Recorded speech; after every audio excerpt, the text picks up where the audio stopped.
Hello witches, diviners, and cosmic beings. I'm your host, Laurel, and welcome to the Simply Witchery podcast, where we discuss witchery, ritual, the divine, and magic of all sorts. This week, I'm discussing the elements and how they can be used in magic, meditation, and daily life. In this week's Magic and Me, I talk salt and how to use it in ritual and spell work. Finally, in tarot time, I do a reading for the collective and answer a listener question. Enjoy the episode. Hello everyone. As I've said a few times on the podcast, the elements are a central part of my magical practice.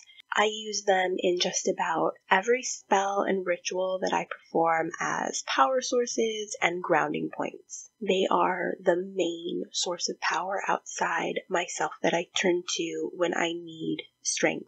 I reach out to the elements during tarot readings to help me find the meanings of the minor arcana and to help me understand the general energy and mood of the reading that the client is being given. The elements are constantly around me because I have pulled them close to me, and it's one of the things that makes me feel powerful and gives me the ability to do magic at a moment's notice when it's needed and I don't have any of my tools or if I don't have a whole lot of energy to spare. So let's talk about each of the elements. I'll start with fire because as an Aries sun and a generally passionate person, I identify with fire the most. In the balancing act of fire, we strive to keep control so that energy becomes the flame in the hearth of our home, shining light and warmth into our lives. When fire's energy is let loose, it becomes like a wild forest fire eating away at the landscape that is our lives. Fire is all about power, action, and desire. It will leap into action and to the defense of the witch who wields it. It is warmth and safety and strength and power and destruction. An overabundance of fire energy makes a person rash, irresponsible, and quick-tempered. Too much fire burns bright, but it burns out very quickly. A great thing to do to connect to fire energy is to have a bonfire or to watch a candle burn. Spend some time thinking about its qualities and recognize that it gives life and also has the power to take it away. Next up is water. Water is healing and cleansing. It touches our emotions and brings serenity in chaotic moments. When water overwhelms us, we lose control of our feelings and become scattered, and our footing becomes unstable. To balance water, we must be able to feel our feelings without letting them control us. We must be able to see through and past our ego in order to reach out to and connect with others. Fluidity and adaptability is key with water. A great way to connect with water energy is through bath magic, getting close to a body of water, or getting in touch with your feelings. Air rules the mind and intellect. It brings knowledge to us on swift winds and grounds us in logic. It gives the witch who wields it an understanding beyond that which they should have and gives them glimpses of the unknowable universe. A person who is overwhelmed by air energy is flighty and hyper-focused on something that may or may not sustain them long term. The balance that we try to achieve with air is to be involved with the higher intellect and mysteries, without forgetting to participate in mundane life as well. To experience air energy, stand outside on a windy day, make decisions based in logic, or allow the universe to help you make decisions quickly when needed. Earth ties us to the physical world and gives us a sense of duty and dedication. It is the feeling of safety and the force that enables us to experience all things. It is calm and focused in trying times and provides all that we need to sustain ourselves both physically and spiritually. An excess of earth energy makes a person stubborn and unable to connect with the energies of the universe. It cuts us off from anything but the work before us, no matter if that work is for our highest good. You can connect with earth energy by burying your toes or fingers in freshly turned dirt, work consistently and diligently on your projects, or do a grounding meditation. A great way to bring the elements into your magic is by using them as power sources. I do this by invoking them in the beginning of my spell work or rituals. I often use a chant in which I greet the elements and praise their qualities to each of their corresponding cardinal directions. I will then visualize a pillar of each element rising up on my altar in that particular direction and then tie them to the spell or ritual I'm doing in some way. If I'm enchanting an object, I will tie the elements to the object itself, and if I need more general energy in a spell, I will just charge the elements to power the spell for as long as is needed until the spell is complete. It's a great way to keep a spell going long term without draining your personal energy reserves. That's why I use the elements to power my home protection and cleansing rituals. It takes way less maintenance when the energy used in protection is coming from a never-ending, ever-flowing source. If you listen to the last episode of the podcast, you know that I've been working on balancing the elements within myself, and it's opened up so many doors that I didn't even know existed. I feel strong and in control in a way I didn't before, and I can't recommend tying yourself to the elements and balancing them in your spirit enough.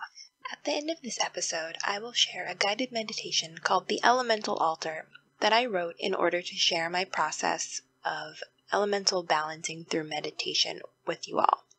But first, let's move on to Magic and Me. This week, I've been all about reconnecting and connecting for the first time with my pantheons. I have been feeling the pull toward the Kemetic pantheon for a little while now, and I finally had the experience that I needed to move forward with them. My grandmother passed away a few weeks ago, and I went back to California, where I'm originally from, to attend her funeral. It was difficult for me, but not in the ways that I expected it to be. Grief is a familiar old friend to me these days, and I know how to sit with it and process it very well. The unexpected obstacle that I encountered wasn't the grief, but being surrounded by grieving Christians. I haven't been to anything resembling a church service since I became pagan over 2 years ago, and I didn't realize how hard it would be to listen to people talk about a wonderful God that hasn't been so wonderful to me.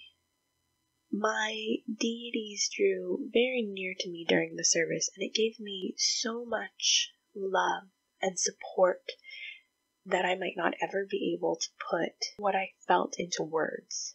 I also had deities that I've never previously worked with drawn near to me and show their support.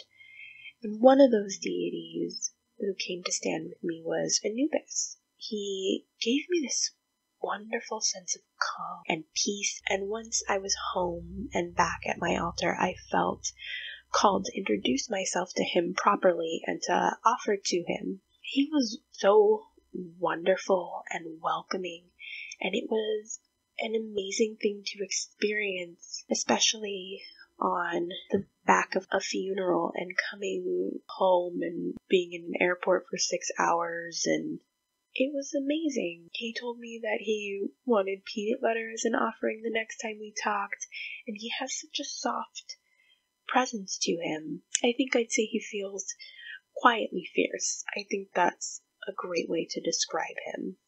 This time, since I wasn't really prepared for a large feast offering, Anubis asked for an offering of water mandarin oranges, a candle, and a tarot card. He chose the Guardian from my Wildwood tarot deck to represent himself. It was interesting to have an interaction with a deity to which iconography was so important. I haven't experienced that with the Hellenic or North pantheons. They like iconography just fine, but it hasn't been a necessity in my worship before now. I'm excited to see how things develop with the Kemetic pantheon, and if Anubis is any measure of how things will go, it'll be a wonderful experience. The next day, Frigg and Hel tugged at me, and I introduced myself to them as well. They each asked for an apple, water, and a candle as their offerings. It's really fascinating to me how some members of the Norse pantheon are so clear and united in their mission and desires for me. Hel and Frigg came to me as two sides of the same coin and the embodiment of the cycles of life. It was so comforting and healing to have them remind me that with death always comes new life. Paganism has brought so much happiness and strength into my life, and I will be forever grateful of the deities that surround me. So I have a question for you, my dear listeners. What are your experiences with deities of any pantheon? I'd love to hear your stories and maybe share them in a special Love Fest episode in the future. You can send your stories to simplywitchery@gmail.com or to my Twitter or Instagram. I also got a great question from a listener about salts and how to use them.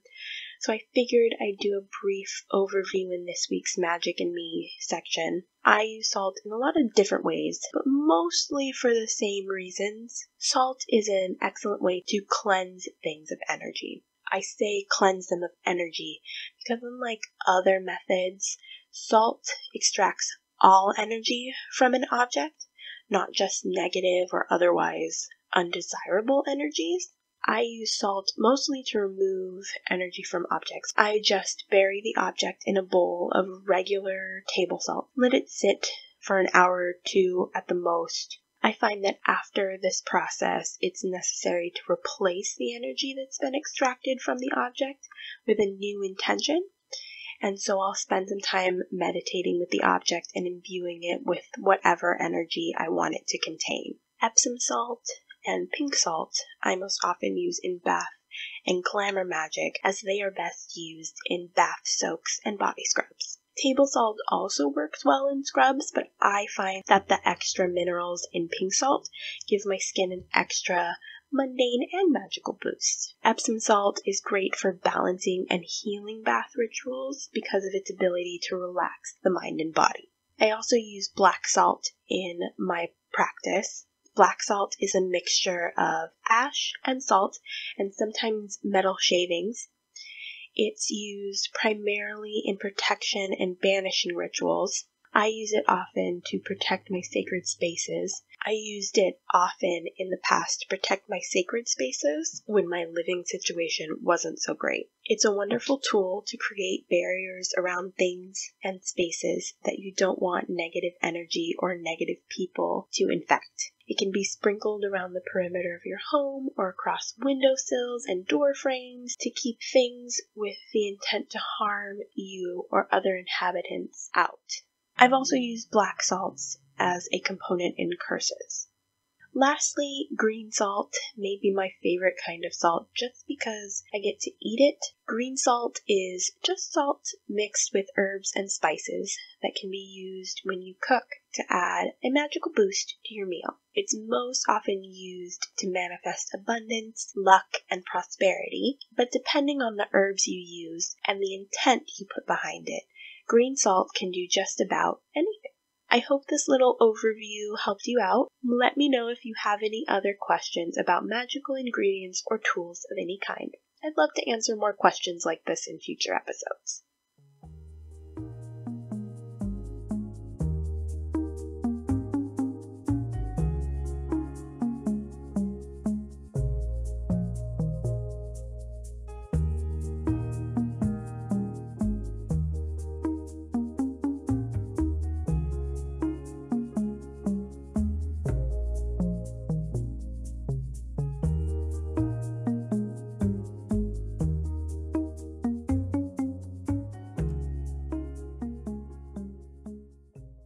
This week, as usual during tarot time, I'm doing the collective reading first and then answering a listener question.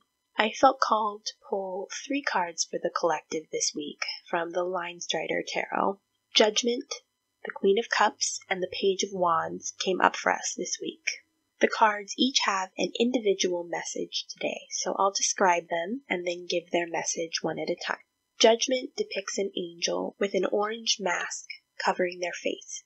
They wear white robes that change to a bright blue as they fall down their torso. A striped cloak is around their shoulders that is clasped by a round disc with a cross at the neck. They hold lilies in their right hand.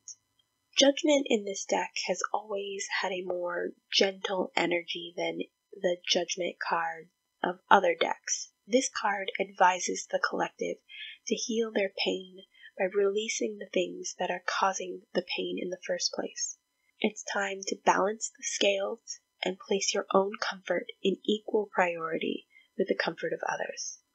When your comfort conflicts with another's, use your intuition to decide whose comfort should win out.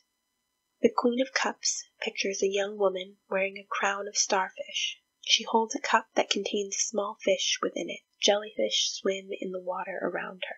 She stares deeply at the cup in her hands. The Queen asks the collective to seek out our deep emotions this week. Understanding how you feel and what you want is the key to problem solving. Dig deep and touch the very deepest parts of yourself. Shed light on what is within so that you can make changes in your physical world to honor the truth you find there. The Page of Wands is signified by a priestess. She looks up to the sky and holds a staff in her left hand.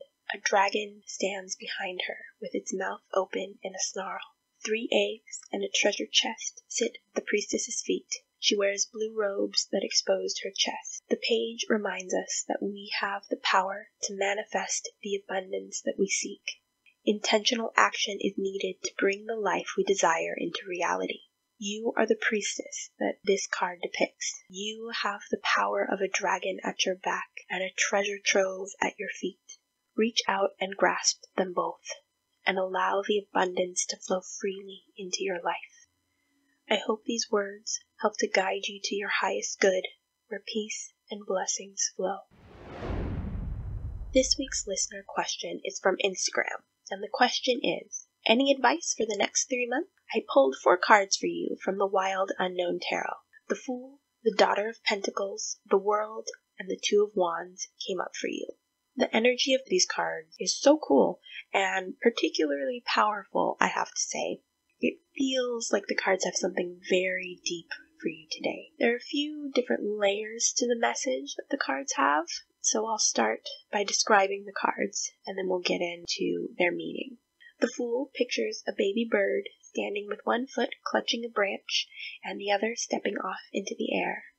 The little bird is about to try its hand at flying for the first time. The Daughter of Pentacles shows us a young doe with a rainbow above her head. A pentacle floats above her as well in the center of the rainbow. The World depicts a rainbow circle that encases a scaled circle. Flowers grow from the scales reaching toward the light in the center. Stars shine in the darkness around the circles. The 2 of Wands has a rainbow background with 2 wands in the foreground. The wands are a white to black gradient.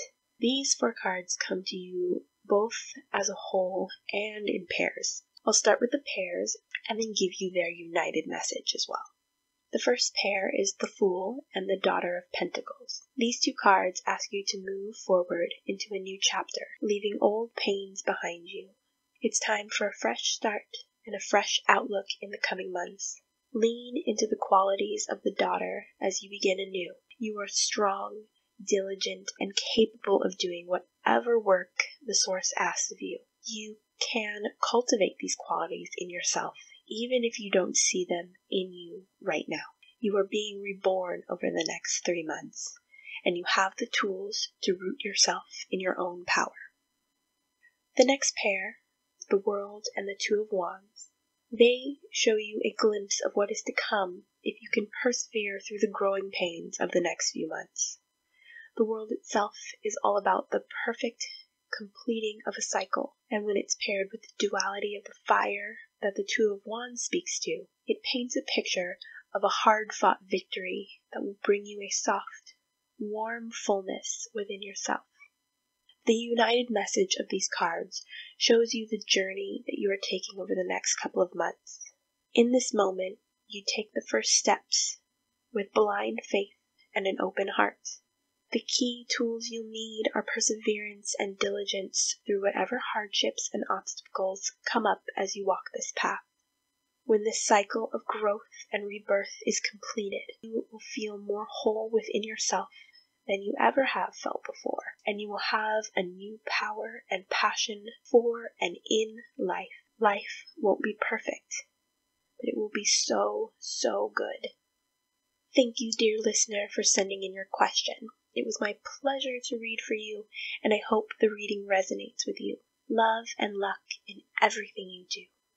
Next up is the guided meditation, The Elemental Altar. Enjoy!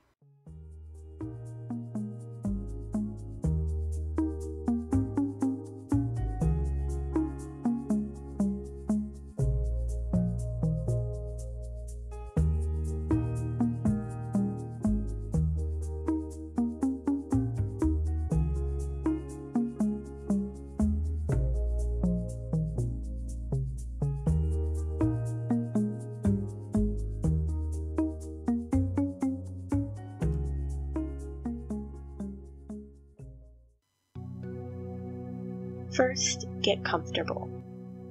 You can sit with your legs crossed or in a chair. You may also choose to lay down. No matter what posture you take, close your eyes and bring your attention to the breath. Breathe deeply and feel the life-giving air flow through your body from the top of your head to the tips of your toes.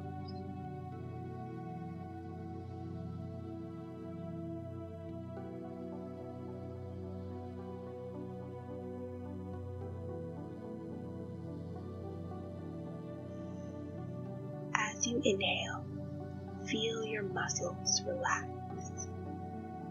Drape your body over the line of your spine and feel yourself sink into the surface supporting you.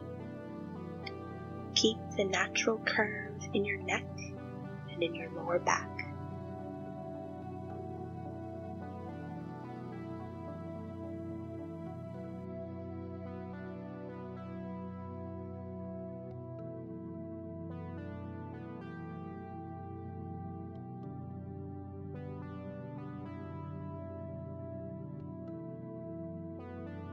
As you exhale, feel any negative or blocked energy flow out of you, carried on the flow of your breath.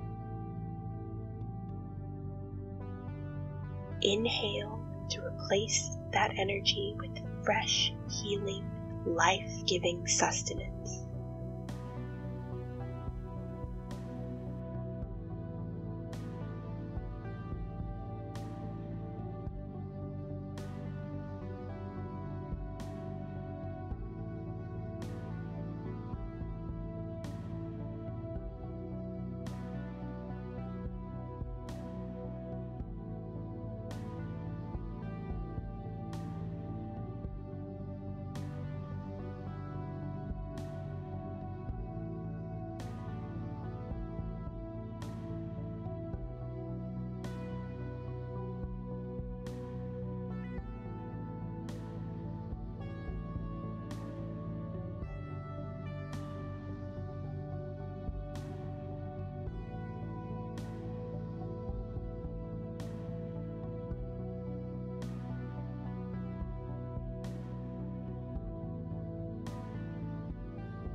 Allow your breath to return to its natural flow.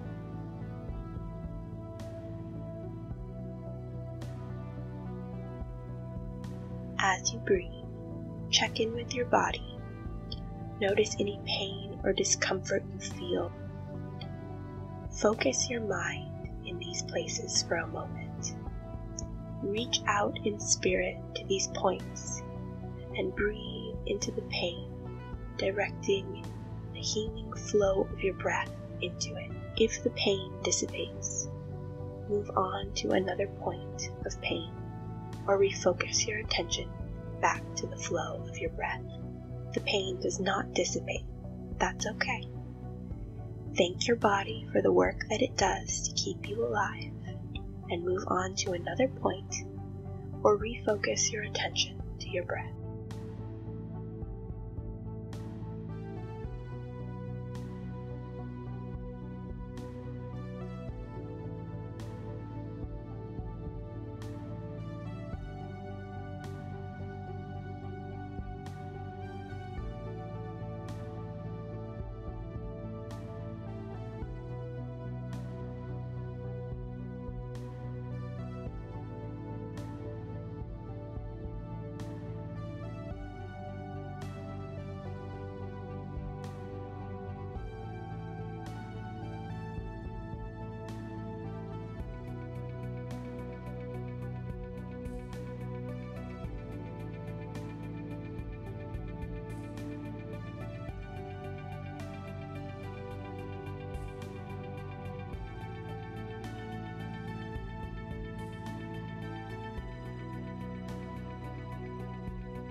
Once you have checked in with your body, come back to the flow of your breath.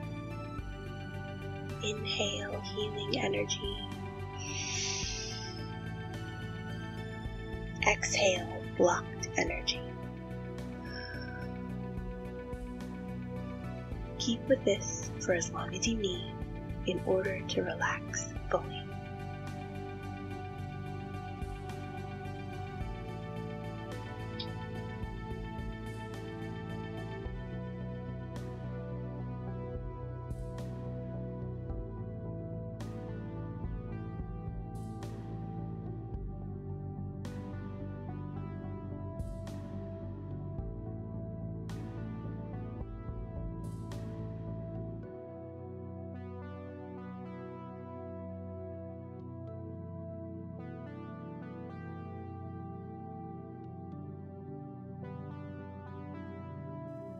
When you are ready, visualize yourself at the top of a staircase, spiraling downwards into darkness before you.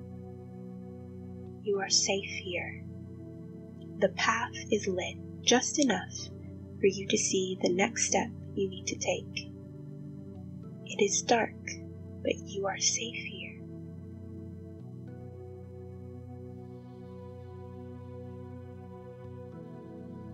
Take your first step down and sink deeper into meditation. Continue to step downwards, sinking deeper with each step.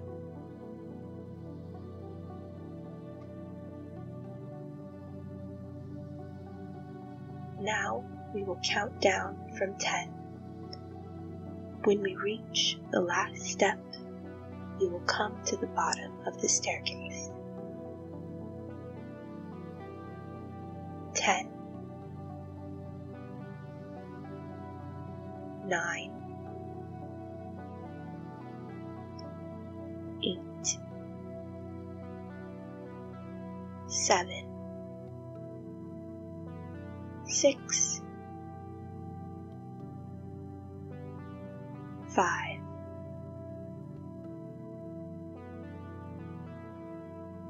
4,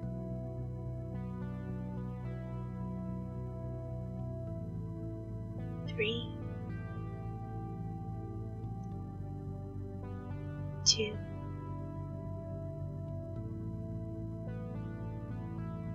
1. As you take your last step, you feel your feet touch soft grass. You can smell the warm, solid earth that the grass grows from. Wiggle your toes and feel the grass tickle you in return.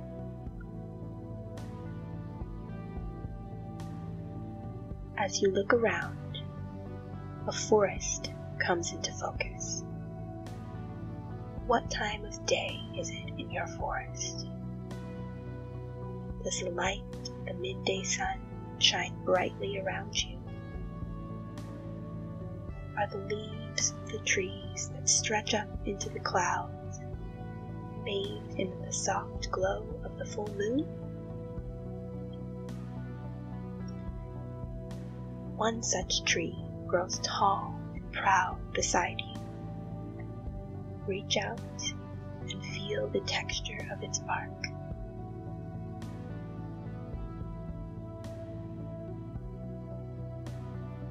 What do you hear? Is the forest alive with birdsong? Is there a river nearby, or perhaps a waterfall?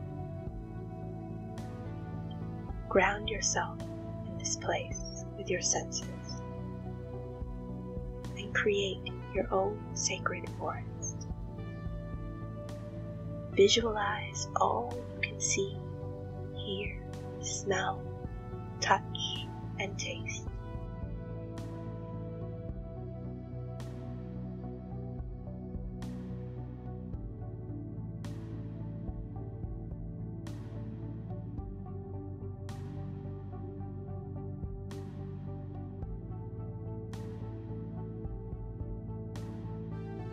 When you are ready and fully grounded in the sacred forest within you, take your first steps onto the path that curves ahead of you. Listen to the swaying of the trees as the wind guides you forward. After some time, the path leads you to a clearing. In the center of the clearing is a great tree. It stretches up and up and up, taller than any of the others. You know this tree is old. You can feel its ancient wisdom and power where you stand.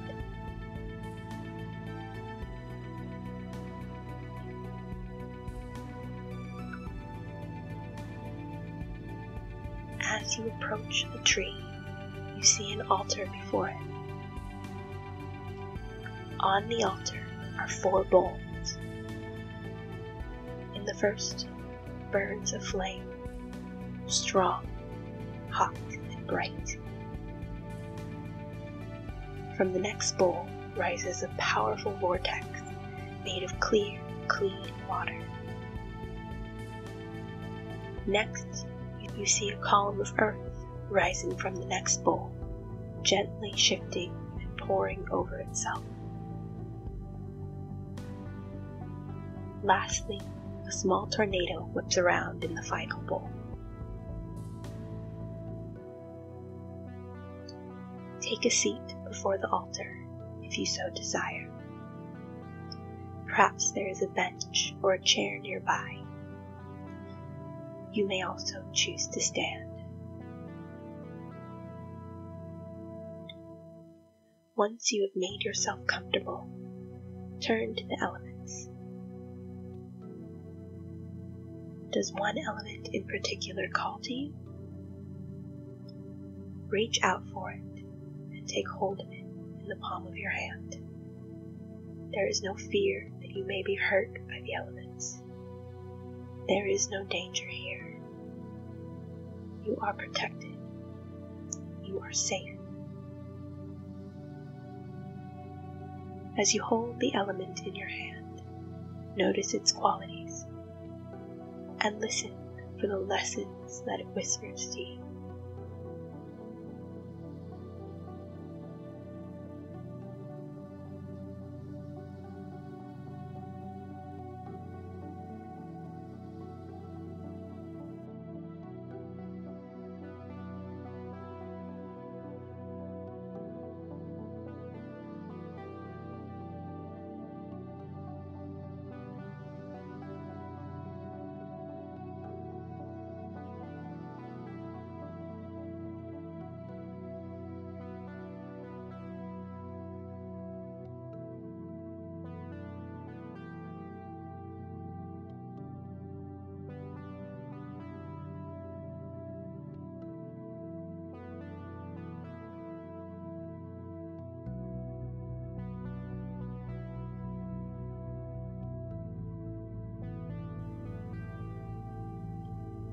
Once you have studied and listened to the elements, return it to the bowl on the altar.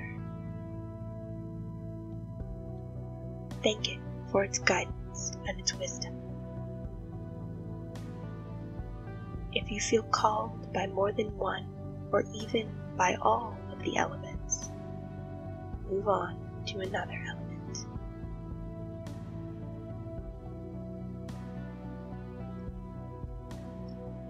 When you are ready to leave, thank your teachers for their lessons and walk back through the clearing to the path.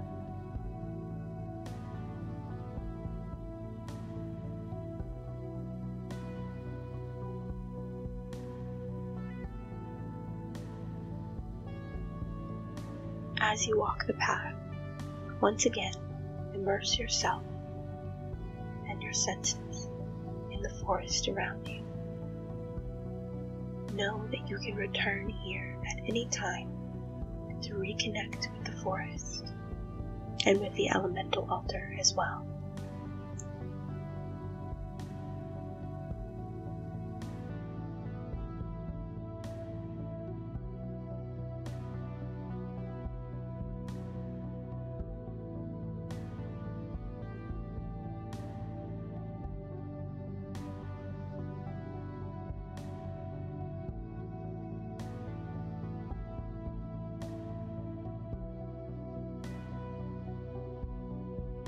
Ahead of you is the familiar darkness from which you entered the forest.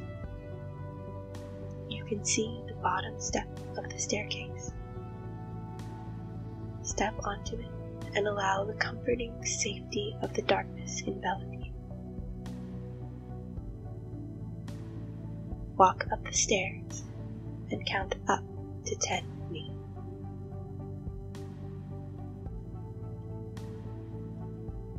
1, 2, 3, 4, 5, 6, 7, 8,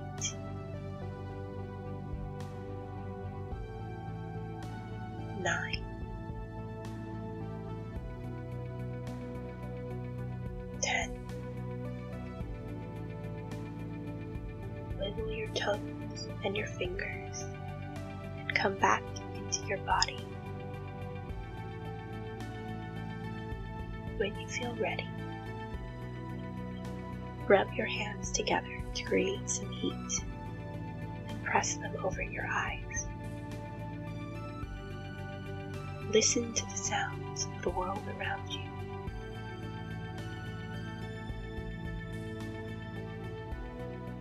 When you are ready, open your eyes. Stand up and take a moment to stretch and reconnect with your physical space. Love and luck to you.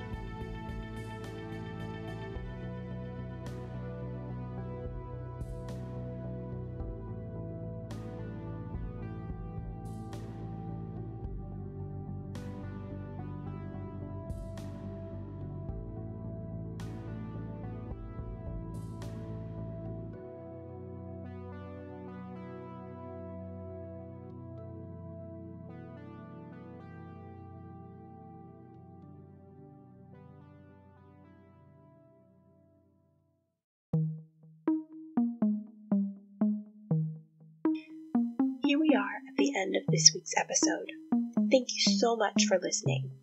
Please subscribe wherever you get your podcasts, and ratings and reviews would be greatly appreciated. If you would like a transcript of the episode, please visit our blog at simplywitchery.wixsite.com/home. You can find daily oracle readings, magical tips, and spiritual musings at Simply Witchery on Instagram and Twitter. If you'd like to receive a reading for yourself on a future episode, send me a DM on my socials. The music in this episode is Where Was I by Lee Rosevere and We Are Already Dead by Neilhor. Love and light to each and every one of you, and I'll see you next time. Bye!